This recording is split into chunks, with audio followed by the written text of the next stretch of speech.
Nous avons revêtu la grâce de Christ. Éphésiens 4, versets 1 à 16. Je vous exhorte donc, moi le prisonnier dans le Seigneur, à marcher d'une manière digne de la vocation qui vous a été adressée, en toute humilité et douceur, avec patience, vous supportant les uns les autres avec charité, vous efforçant de conserver l'unité de l'esprit par le lien de la paix. Il y a un seul corps et un seul esprit, comme aussi vous avez été appelés à une seule espérance par votre vocation. Il y a un seul Seigneur, une seule foi, un seul baptême, un seul Dieu et Père de tous, qui est au-dessus de tous et parmi tous et en tous. Mais à chacun de nous la grâce a été donnée selon la mesure du don de Christ. C'est pourquoi il est dit « Étant monté en haut, il a emmené des captifs, et il a fait des dons aux hommes. » Or, que signifie « il est monté » sinon qu'il est aussi descendu dans les régions inférieures de la terre? Celui qui est descendu, c'est le même qui est monté au-dessus de tous les cieux, afin de remplir toutes choses. Et il a donné les uns comme apôtres, les autres comme prophètes, les autres comme évangélistes, les autres comme pasteurs et docteurs, pour le perfectionnement des saints, en vue de l'œuvre du ministère et de l'édification du corps de Christ, jusqu'à ce que nous soyons tous parvenus à l'unité de la foi et de la connaissance du Fils de Dieu, à l'état d'homme fait à la mesure de la stature parfaite de Christ, afin que nous ne soyons plus des enfants, flottant et emportés à tout vent de doctrine, par la tromperie des hommes, par leur ruse dans les moyens de séduction, mais que, professant la vérité dans la charité, nous croissions à tous égards en celui qui est le chef Christ. C'est de lui et grâce à tous les liens de son assistance que tout le corps bien coordonné et formant un solide assemblage tire son accroissement selon la force qui convient à chacune de ses parties et s'édifie lui-même dans la charité. Comment devrions-nous vivre maintenant que nous avons reçu les bénédictions de Dieu? Saisissant le fil du sermon de ce matin, je voudrais continuer de partager la parole de Dieu avec vous ce soir. Dans le culte de ce matin, nous avons examiné comment nous avions revêtu les richesses insondables de la grâce de Dieu et ce que Dieu nous avait dit, et je voudrais passer cette soirée à examiner ce sujet plus en avant. La Bible dit que Dieu nous a donné ces richesses insondables de sa grâce, mais qu'est-ce que cela signifie vraiment? Cela signifie que Dieu a non seulement remis tous nos péchés, mais il a aussi fait de nous son peuple et nous a bénis pour vivre pour toujours, nous donnant le droit de régner sur le royaume des cieux comme ses enfants et de régner sur tous les domaines créés par Dieu comme ses maîtres.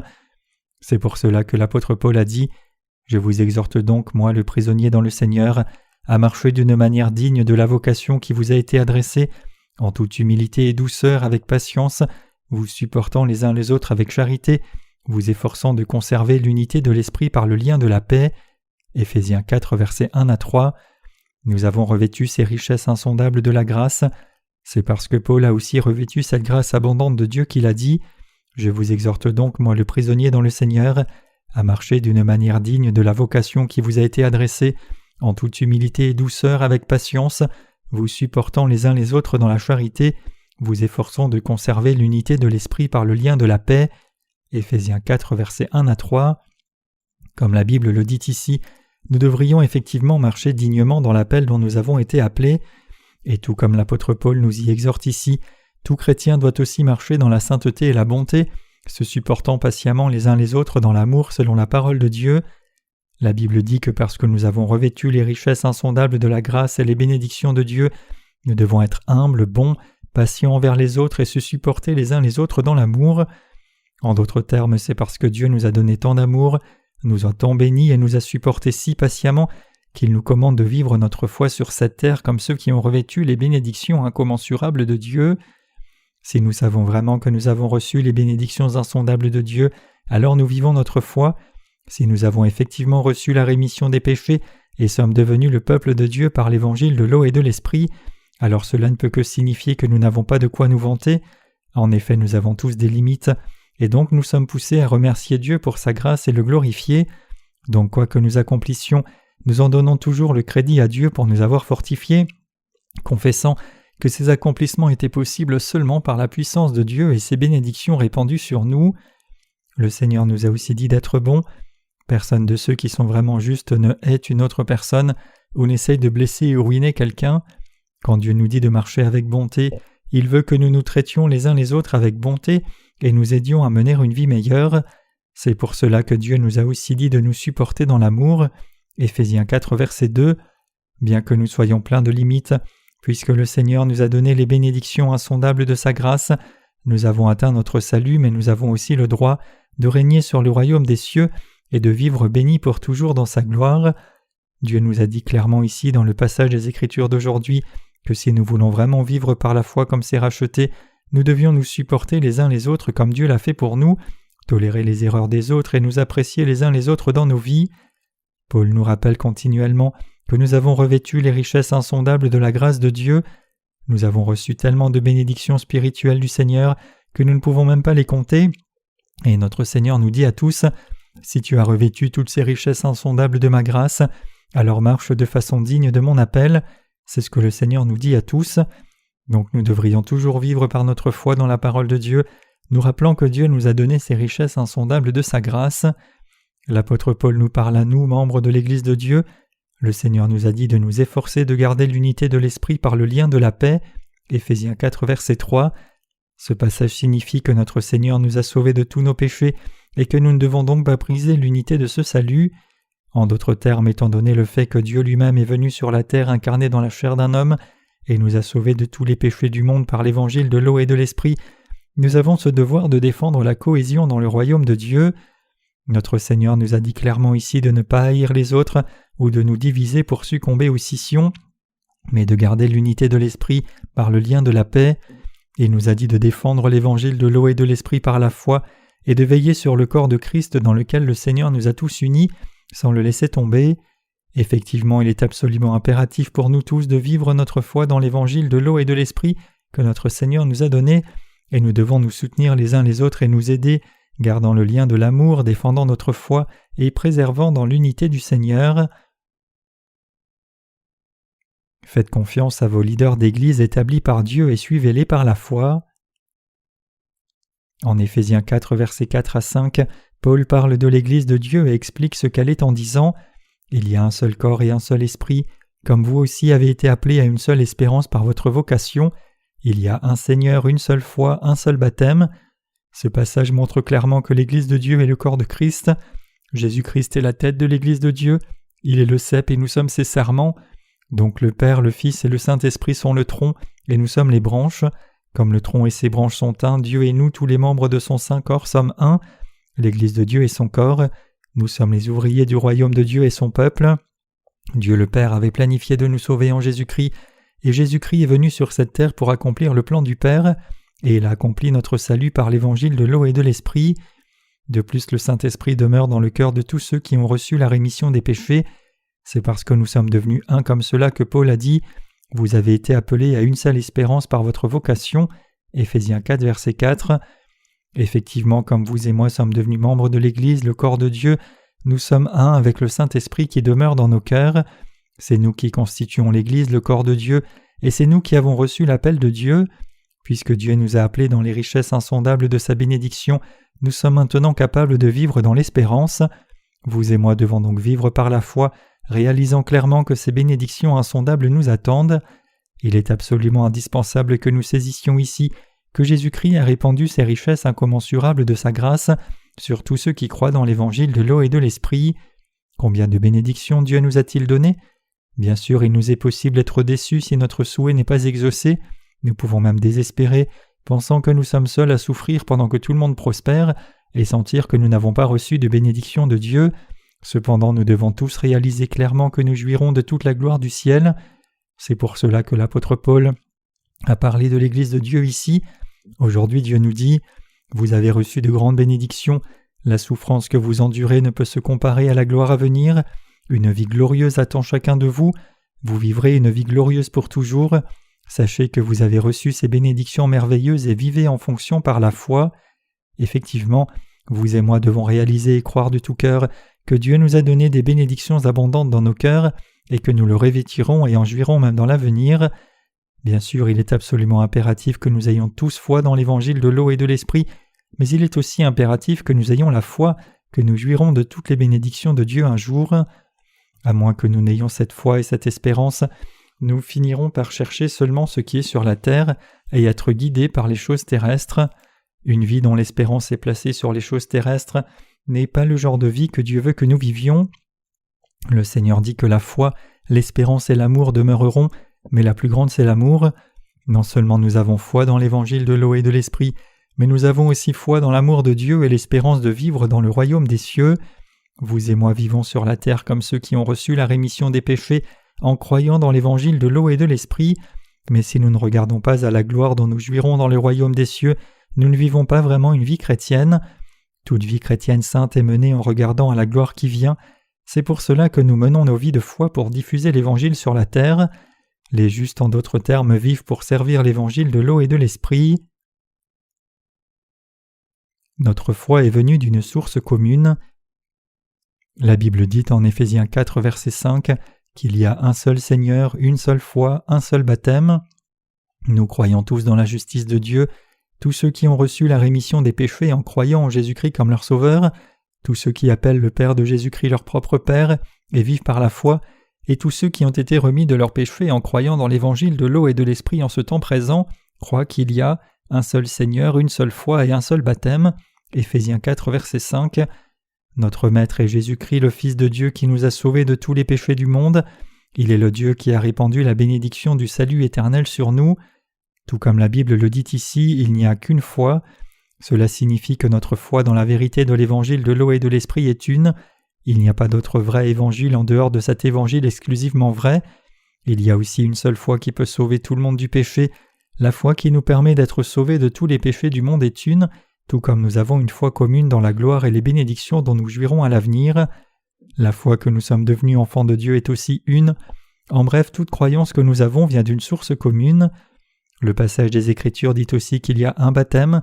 Le Seigneur est notre Sauveur qui nous a sauvés en venant sur la terre, portant tous les péchés du monde une fois pour toutes en étant baptisé par Jean-Baptiste, mourant à la croix et ressuscitant d'entre les morts. Vraiment, il n'y a qu'un baptême. C'est par cette foi commune que nous avons été sauvés de tous nos péchés. C'est en d'autres termes seulement en croyant dans l'évangile de l'eau et de l'esprit que nous avons reçu la rémission de nos péchés. Y a-t-il quelqu'un parmi nous qui ait reçu la rémission des péchés en croyant dans un autre évangile que l'évangile de l'eau et de l'esprit? Nous est-il possible de recevoir la rémission des péchés de différentes façons, certains de l'une et d'autres autrement? Non, bien sûr. Dans l'Église de Dieu, seuls ceux qui croient dans la justice de Jésus-Christ sont sauvés, et il n'y a pas d'autre moyen d'atteindre le salut que cela. C'est l'accomplissement du plan du salut que Dieu le Père a formé en Christ avant même la fondation du monde. Ayant planifié de tous nous sauver de nos péchés, Dieu nous a donné l'évangile du salut, et cet évangile n'est autre que l'évangile de l'eau et de l'esprit. C'est l'évangile de l'eau et de l'esprit qui a effacé nos péchés une fois pour toutes par le baptême de Jésus et son sang, donc la foi qui permet à tout le monde d'être sauvé, et la foi qui est placée dans l'évangile de l'eau et de l'esprit, le seul et unique évangile du salut. Le Seigneur lui-même a effacé tous nos péchés en étant baptisé par Jean-Baptiste sur la terre. C'est pour cela que notre foi et le salut sont venus d'une source commune. Il y a un baptême, un Seigneur et une foi. Il n'y a pas plus d'un évangile. Il y a un seul évangile de l'eau et de l'esprit, et nous croyons dans l'évangile de l'eau et de l'esprit, nous sommes donc de Dieu. Nous sommes un. Nous sommes des géants de la foi qui croient dans le même évangile de l'eau et de l'esprit. Même si certains chrétiens déroutés disent avoir reçu la rémission des péchés en priant ou en rêvant, le fait qu'ils aient vu Dieu dans un rêve leur dire qu'il les aimait ne signifie pas qu'ils ont réellement reçu la rémission des péchés. Notre foi dans la justice de Dieu doit grandir. Lisons Éphésiens 4, versets 13 à 14 ensemble ici. « Jusqu'à ce que nous soyons tous parvenus à l'unité de la foi et de la connaissance du Fils de Dieu, à l'état d'homme fait, à la mesure de la stature parfaite de Christ, afin que nous ne soyons plus des enfants flottants et emportés par tout vent de doctrine par la tromperie des hommes, par leur ruse dans les moyens de séduction. » Le fait d'être arrivé à l'unité de la foi et de la connaissance du Fils de Dieu, Éphésiens 4, 13, signifie que nous ayons reçu la rémission des péchés en croyant au Fils de Dieu. C'est en croyant dans le Fils de Dieu que nous avons pu recevoir ces bénédictions insondables. C'est pour cela que la Bible dit que nous sommes tous unis dans cette connaissance pour arriver à l'homme fait, à la mesure de la stature parfaite de Christ. Éphésiens 4, verset 13. Nous sommes devenus le peuple de Christ en croyant dans l'évangile de l'eau et de l'esprit, mais maintenant cette foi doit grandir. Effectivement, maintenant que nous avons le salut par la justice de Jésus-Christ, toutes nos pensées, notre connaissance, notre volonté et nos actions ne doivent cesser de grandir à la mesure de la stature parfaite de Christ. C'est le temps pour que nos pensées, notre cœur, notre foi et nos actions mûrissent, et ce processus de croissance doit continuer jusqu'à ce que nous soyons matures et nous dévouions entièrement à la prédication et au service de l'Évangile véritable. Nous ne devrions jamais nous contenter d'avoir reçu la rémission des péchés en croyant dans l'évangile de l'eau et de l'esprit, pensant que c'est la fin. Plutôt, une fois que nous recevons la rémission des péchés en croyant dans l'évangile de l'eau et de l'esprit, notre foi doit grandir, notre connaissance de Jésus-Christ doit grandir, et nous devons vivre vraiment par la foi en dévouant nos vies au Seigneur. C'est par la foi dans la justice de Dieu que les justes mènent une vie pieuse qui est digne de leur appel. Nous devons donc tous garder l'unité que Dieu nous a donnée, nous chérissons les uns les autres et vivant dans l'harmonie. C'est ce que le Seigneur nous dit dans le passage des Écritures d'aujourd'hui. L'apôtre Paul dit aussi « Afin que nous ne soyons plus des enfants flottants et emportés par tout vent de doctrine, par la tromperie des hommes, par leur ruse dans les moyens de séduction. » Éphésiens 4,14. Maintenant que nous avons atteint le salut par la foi, nous ne devons plus être des enfants. Si nous restons immatures, nous tomberons facilement dans la tromperie des hommes et dans la force de tromperie du diable aussi. Ceux qui ne connaissent pas la volonté de Dieu sont insensés, même si certains peuvent avoir une haute position sociale, aussi longtemps qu'ils sont immatures spirituellement, ils sont comme des enfants. Nous devons leur enseigner des leçons spirituelles, et ces gens doivent apprendre la vraie foi et la vérité des gens spirituels comme nous. Comme peuple de Christ, nous devons savoir tout ce qu'il y a à savoir et apprendre tout ce qu'il faut apprendre pour marcher correctement. Il est absolument impératif que nous apprenions ce qui est bénéfice à la diffusion de l'Évangile. Puisque vous et moi avons reçu de grandes bénédictions grâce à l'amour insondable de Christ, il nous incombe de réaliser maintenant comment vivre et ce qui est bénéfique. Si nous manquons de saisir cela, alors comme la parole de Dieu nous avertit ici, nous finirons par être flottants et emportés par tout vent de doctrine, par la tromperie des hommes, par leur ruse dans les moyens de séduction. Éphésiens 4,14. Pour ne pas tomber dans la tromperie et l'égarement, ni être ballottés par les courants de ce monde et ses concepts éthiques, notre foi et notre connaissance de la volonté de Dieu doit grandir et devenir mature. Y a-t-il quelqu'un parmi ceux qui fréquentent l'Église de Dieu qui croit en Jésus seulement comme une religion ? Permettez-moi de reformuler la question. Quelqu'un ici fréquente-t-il l'Église de Dieu seulement pour pratiquer une religion, prêt à se convertir du christianisme à une autre religion ? Ces gens ne peuvent casser leur entêtement. Même s'ils disent qu'ils sont sauvés de leurs péchés, ils essayent encore d'établir leur propre justice en restant incapables de briser leur propre volonté. Certains disent même « J'ai déjà perdu beaucoup pour fréquenter l'Église de Dieu et on me demande encore d'obéir ». Peu importe leur âge, même s'ils ont 60 ans, si leur foi dans la parole de Dieu est immature, ils ne sont pas plus que des enfants dans l'esprit. Comme un homme illettré ne peut faire la différence entre un A et un B, ces gens ne savent même pas à qui ils appartiennent maintenant. Ils sont prompts à penser que tout est bien tant qu'ils ont une position sociale, mais peu importe leur position sociale, quand ils viennent à l'Église de Dieu, ils ne sont pas plus que des enfants de maternelle. Tous ces gens doivent tout apprendre dans l'Église de Dieu. Les pécheurs ont aussi beaucoup à apprendre des justes, à tel point qu'ils peuvent même apprendre des enfants de l'école du dimanche de l'Église de Dieu. Cependant, le problème c'est que certaines personnes s'attachent encore aux standards du monde, même s'ils sont à l'Église, et ils essayent de régner sur les autres en se vantant des sacrifices qu'ils ont faits en disant « J'ai abandonné mes droits comme aîné de ma famille ». J'ai été étranger pour ma famille et mes proches pour venir dans cette Église. Cependant, ces sacrifices sont élémentaires dans l'Église de Dieu, n'approchant même pas les fondements de la foi. Par les richesses insondables de ses bénédictions, Jésus-Christ nous a donné la vie la plus splendide et glorieuse en cadeau. Il nous a bénis pour vivre pour toujours, jouir de sa gloire et de sa splendeur et régner sur le royaume des cieux.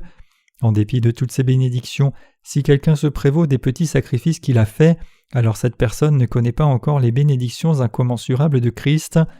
Ces gens se trouvent même dans l'Église de Dieu, et j'espère et prie qu'ils se repentent et apprennent à vivre une vie de foi correcte.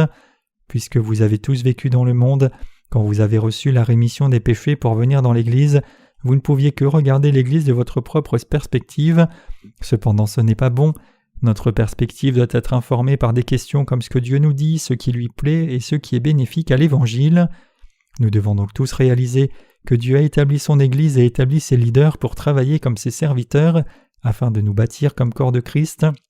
Et Dieu a fait toutes ces choses pour perfectionner chaque saint, nous bénir et nous faire vivre dans son royaume, nous faire prêcher l'évangile de l'eau et de l'esprit à tous, et nous encourager à servir les autres. Regardons Éphésiens 4, versets 15 à 16. « Mais que, professant la vérité dans la charité, nous croissions à tous égards en celui qui est le chef Christ. C'est de lui et grâce à tous les liens de son assistance que tout le corps bien coordonné et formant un solide assemblage tire son accroissement selon la force qui convient à chacune de ses parties et s'édifie lui-même dans la charité. » Il est écrit ici que puisque nous avons été sauvés par l'amour insondable de Dieu, nous devons croire dans cet amour, dire la vérité et permettre à notre foi, connaissance et pensée de grandir en Christ. Nous devons grandir dans le Seigneur, nous devons penser comme Jésus-Christ, croire comme Jésus-Christ et avoir la même connaissance que Jésus-Christ. Cela signifie que notre connaissance et nos actes doivent devenir suffisamment matures pour comprendre la volonté et la perspective de Jésus-Christ, et nous devons vivre en unité avec la volonté de Dieu le Père, qui est de sauver toute âme et unir toutes choses en son Fils Jésus-Christ. La Bible dit que Christ est la tête. Paul dit ici en Éphésiens 4,16 que c'est de Christ que tout le corps, bien coordonné et formant un solide assemblage, tire son accroissement selon la force qui convient à chacune de ses parties et s'édifie lui-même dans la charité. Jésus-Christ est la tête de l'Église, comme il est écrit, que nous croissions à tous égards en celui qui est le chef Christ. C'est de lui et grâce à tous les liens de son assistance que tout le corps bien coordonné et formant un solide assemblage tire son accroissement selon la force qui convient à chacune de ses parties et s'édifie lui-même dans la charité.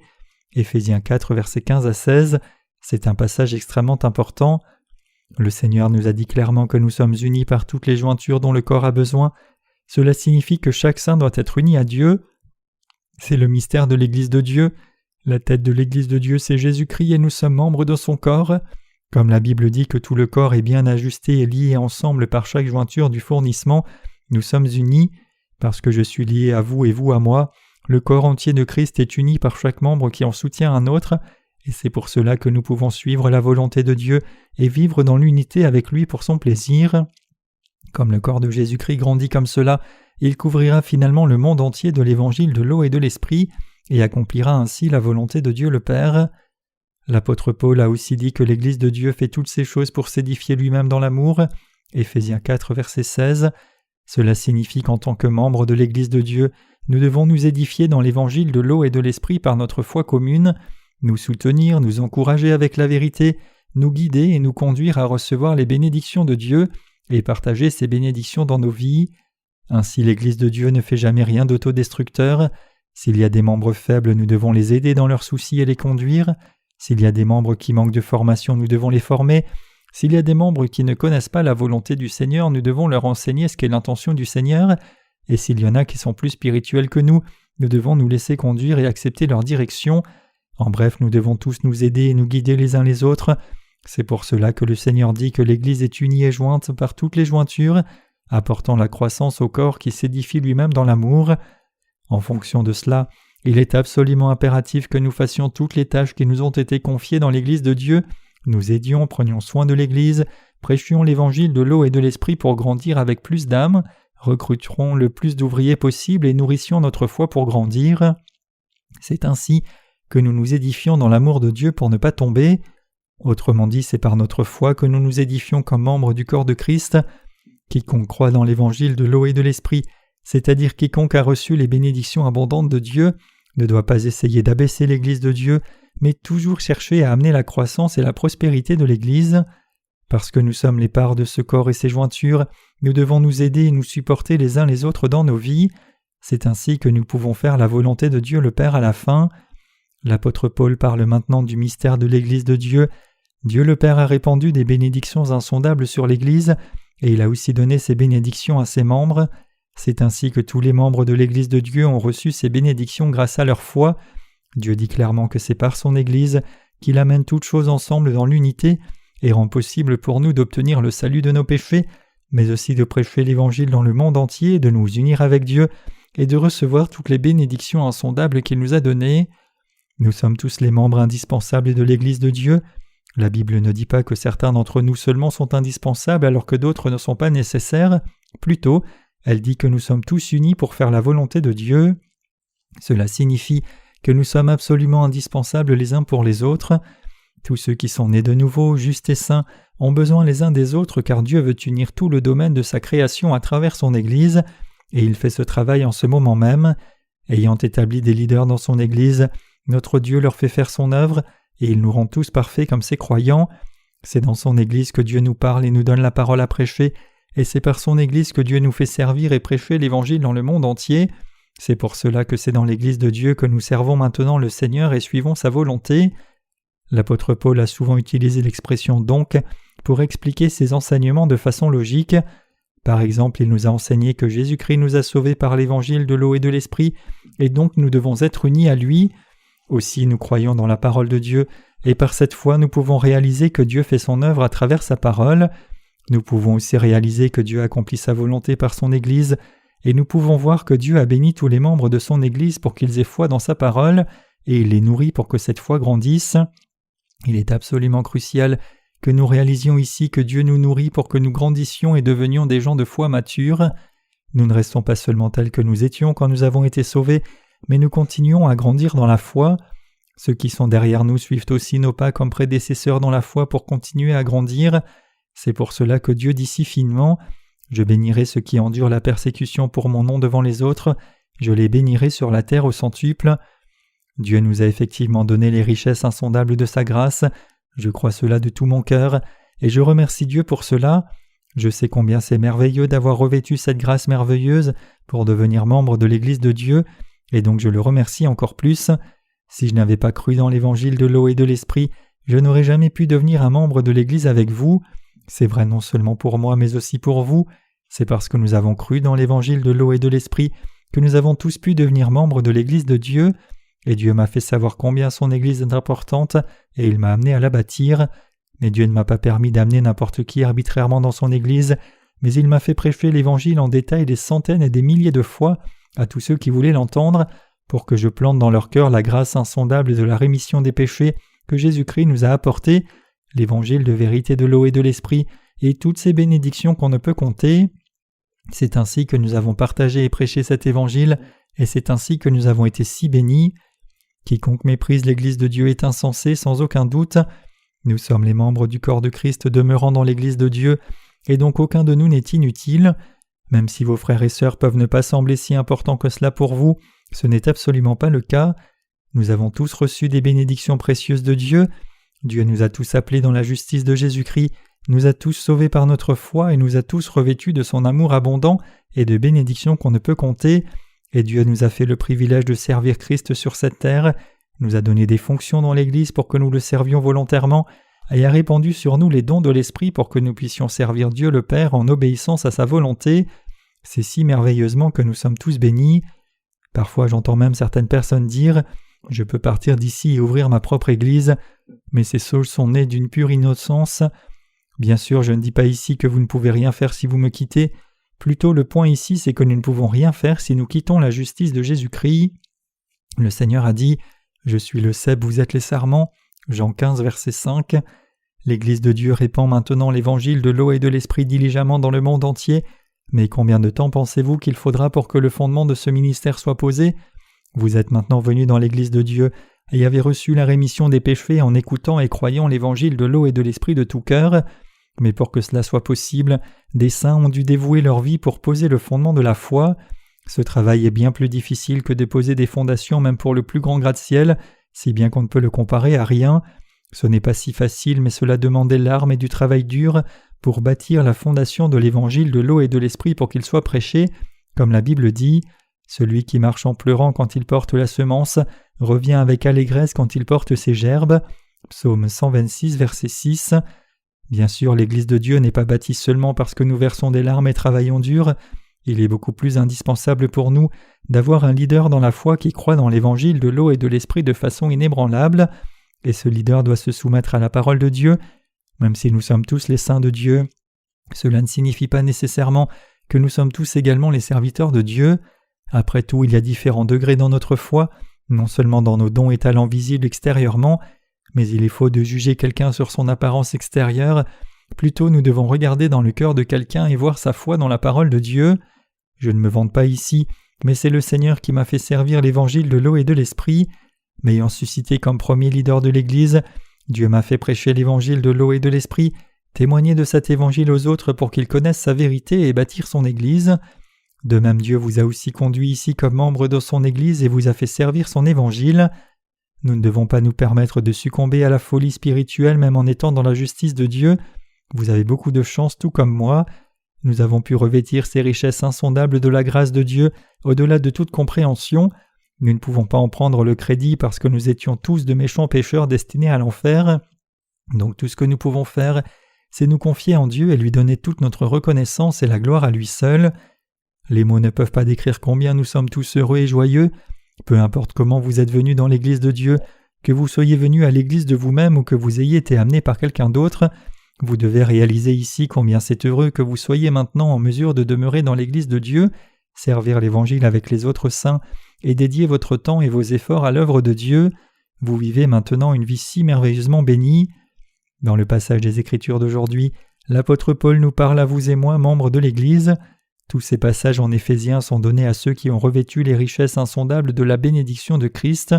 Donc je suis reconnaissant au-delà des mots, et je suis aussi extrêmement reconnaissant de vous avoir rencontré et de ce que nous servons l'Évangile de l'eau et de l'Esprit ensemble. Chaque parole donnée par Dieu est applicable maintenant et pour toujours pour vous et moi aussi. Tout comme vous et moi, l'apôtre Paul croyait aussi dans le même Évangile de l'eau et de l'Esprit. C'est pour cela qu'il a dit qu'il y a un seul Seigneur, une seule foi, un seul baptême. Éphésiens 4, verset 5. Les disciples de Jésus, comme les apôtres Paul et Pierre, n'ont jamais laissé de côté le baptême de Jésus de leur prédication de l'Évangile. Ce ne sont que les prédicateurs ignorants et les théologiens sans intelligence qui parlent de l'Évangile de Jésus en abandonnant son baptême. Quand nous parlons de notre foi dans le salut de Dieu, nous devons toujours parler du baptême de Jésus sans faute. C'est ensuite que nous devons parler du sang de Jésus à la croix, du salut, de la vie éternelle, de la gloire et de la splendeur dans son royaume. Le royaume de Dieu que nous désirons et espérons dans nos cœurs s'accomplira sous nos yeux à la fin de ce monde. Donc mes chers croyants, je vous demande d'avoir espoir dans le royaume des cieux. Quand ce temps viendra, nous ne mourrons pas mais vivrons pour toujours heureux. Il n'y aura plus de persécution, plus de larmes, plus de souffrance, mais seulement la gloire et la joie éternelle, et Dieu accomplira cette espérance que nous avons sans faute. Il n'y a absolument aucun doute que Dieu répondra à toutes nos espérances et nos désirs. Étant ressuscité d'entre les morts, Jésus-Christ est maintenant assis à la droite de Dieu le Père et jouit de la gloire et de la splendeur, et il reviendra certainement nous enlever. Quand ce jour viendra, nous aussi vivrons pour toujours dans le royaume éternel du Seigneur. Il n'y aura plus de souffrance ni de douleur, mais seulement la gloire et la splendeur, et nous régnerons sur ce royaume avec tous les droits et privilèges comme dirigeants. Dieu nous a donné les mêmes bénédictions, donc rappelons-nous cela et vivons par la foi. Gravons dans nos cœurs l'amour de Christ abondant, sans mesure, et marchons dans cet amour. Nous devrions tous être excessivement reconnaissants à Dieu pour le fait que nous soyons devenus membres de l'Église comme l'apôtre Paul, et quiconque n'est pas encore devenu membre de l'Église maintenant doit le devenir le plus vite possible. Tout le monde doit croire dans l'Évangile de l'eau et de l'Esprit. Il y a un Seigneur, une foi et un baptême. Quiconque devient un avec l'Église recevra non seulement les mêmes bénédictions que nous avons, mais aussi l'amour abondant et insondable de Christ. Plus le temps passe, plus nous brillerons comme le soleil. Ceux qui ont reçu la rémission des péchés sont comme le soleil levant, comme il est écrit. Le sentier des justes est comme la lumière resplendissante, dont l'éclat va croissant jusqu'au milieu du jour. Proverbe 4, verset 18. Comme le soleil brille de plus en plus fort, les justes vivront finalement une vie encore plus glorieuse qui dépasse toute description. C'est parce que les justes ont revêtu la grâce insondable de Christ et son amour abondant sans description. Donc nous donnons toute notre reconnaissance à Dieu, mettant toute notre foi dans sa justice. Alléluia.